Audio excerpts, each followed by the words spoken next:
My fellow Nigerians, I am constrained to do this video because of statements made by the Minister of Information of Nigeria, Alhaji Lai Mohammed. Alhaji Lai Mohammed, he was in Kwara today at a town hall meeting, and then he said something, and he said, I'm going to quote his words so that I don't misquote him. He said, such fallacies like the Islamization of Nigeria, the killing of Christians by Muslims. Now, you see, I'm not going to talk about the Islamization of Nigeria because I don't believe it. I don't know about it. Let me just say I don't believe it. I don't know about it. And I don't believe that President Buhari has such an intent. I believe President Buhari is a good man at heart. I believe he has good plans. But for Lai Mohammed to call the killing of Christians by Muslims a fallacy, look, Lai Mohammed is a liar from the pit of hell. And when his parents were naming him, they really gave him the proper name, Lai Mohammed. How can Lai Mohammed open his mouth and say that the killings of Christians by Muslims in Nigeria is a fallacy? Even President Buhari cannot say that. Vice President Oshibajo cannot say that. How can anybody look the camera straight in the face and say that the killing of Christians in Nigeria is a fallacy? How? For what? How? And me, I will sit down and I'll be quiet and allow that to happen? Do you know how many Christians have been killed in Nigeria? Now, this is not to say that ordinary Muslims in Nigeria are just going about killing Christians. No.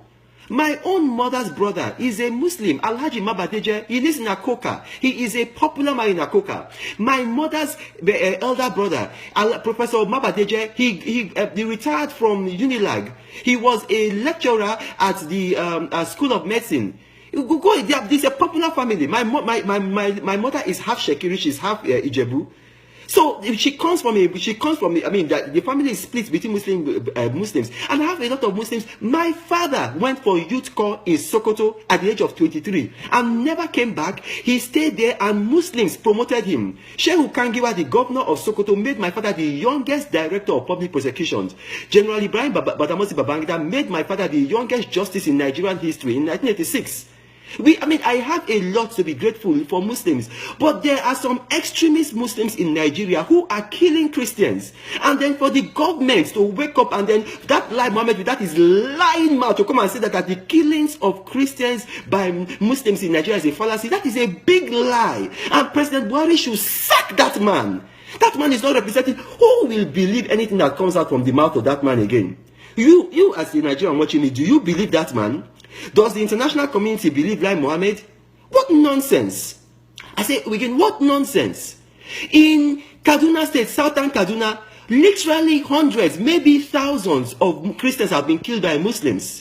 And then Lai Mohammed is saying that the killing of Christians by Muslims is a fallacy. In Agatu, according to the Agatu elders, I have no way of verifying this. The only one I can verify is hundreds. I know that hundreds have been killed. But the Agatu elders said over 6,000 of their people have been killed by Fulani headsmen, Muslims, extremists. And then Lai Mohammed is saying that the killings of Christians by Muslims is a fallacy.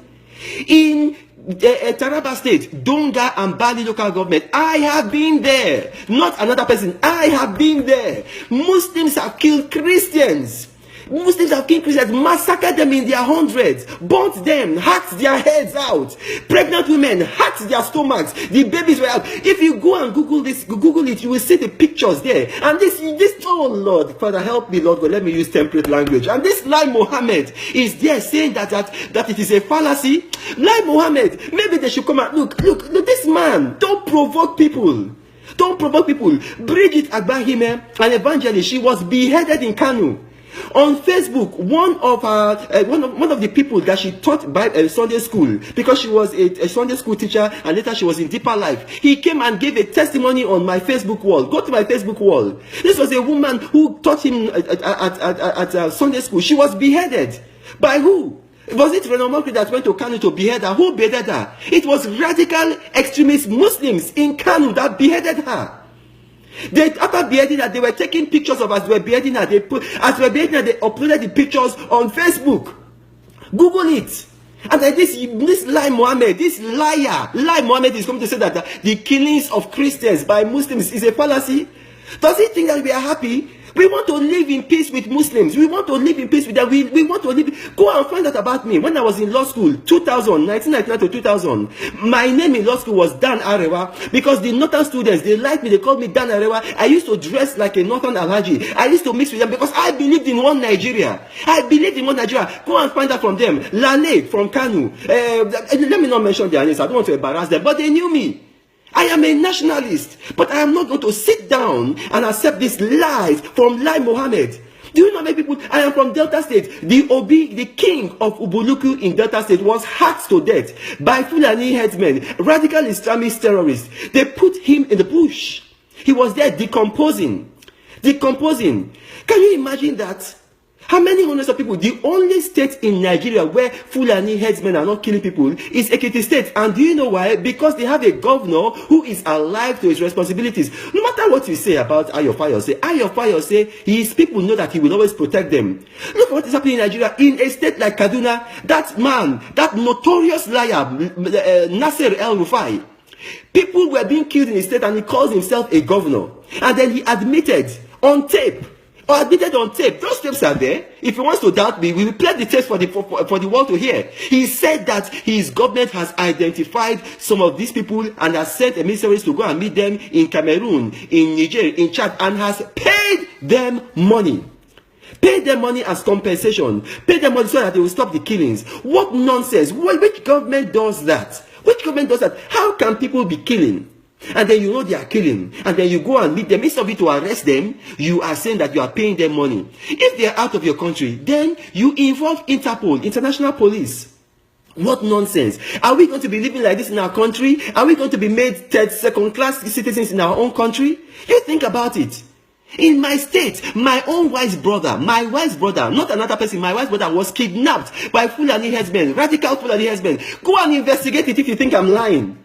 I have suffered it personally in my family, and this lie Mohammed is coming to say that Christians are not being killed by Muslims. I'm a pastor. I have a congregation.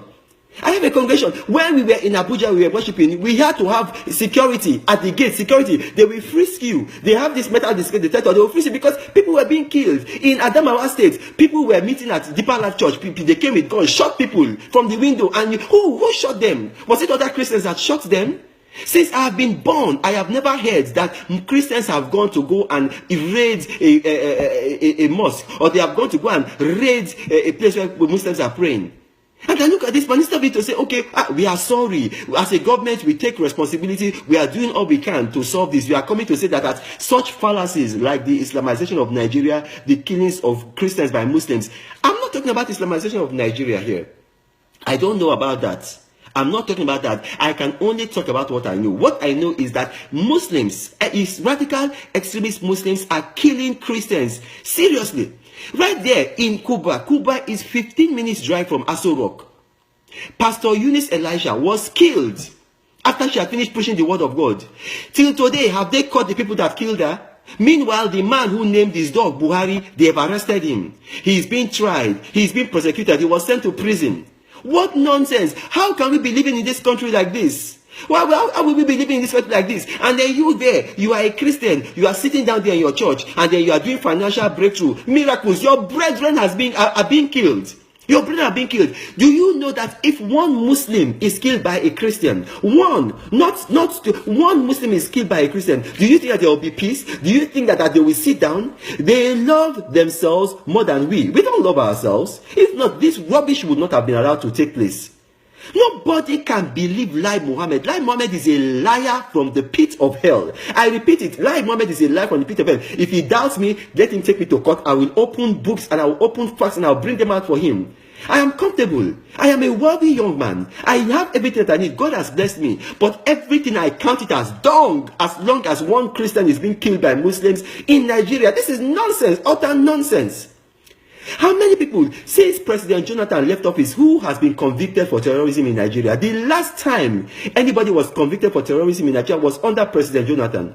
Since then, nobody has been convicted. It is like, look, it is almost as if that look, in Nigeria today, go and read the papers. Don't take my word for it. Google it, read the papers. People are being arrested for cattle rustling. The Air Force sent jets to go and be doing reconnaissance, surveillance to catch cattle rustlers. Is it that our government cares more for cattle than for human beings? Is it that our government cares more for cattle than for human beings? Don't sit down. Look, what do I lack in my life? I've just come back from DC, from the National Prayer Breakfast. I stayed at the ultra luxurious Four Seasons Hotel. What do I lack in my life? I wanted to go on pilgrimage. I went on pilgrimage some years ago. My kids are doing very well. I live in this house. I own this house. I did not steal any government money to build this house. But if I die and I go and meet my Creator, what will I tell my Creator? That I was there making money, doing financial breakthrough, doing miracles, and my brethren were being killed. Why did God put me here? Why did God make me articulate? Why did God ensure that I was educated? Why did God put me in the family that I am? And then I will sit down here and that lie Mohammed, oh Lord help me compose myself. That lie Mohammed is saying that the killings of Christians by Muslims is a fallacy. What nonsense! Look, we will not take this in Nigeria anymore. And I'm speaking to CAN, the Christian Association of Nigeria. Stop sitting down in your cathedrals. Stop sitting down in your big air-conditioned churches and then be collecting tithes and offerings from your people. Speak out! Speak out. People are being killed. Speak out. Whether they are poor, whether they are wretched, whether they are in Southern Kaduna, whether they are in Benue, whether they are in Agatu, whether they are in Zamfara, whether they are in Jigawa, whether they are in Bornu, whether they are in Karana Moda, whether they are in Saki, in Lamido, wherever they are, as long as they are Christians and they are being killed in the name of Christ, you have a responsibility to speak up. Get up from that your chair. Get up from that your air-conditioned luxury church and go and speak up for your brethren. God bless you.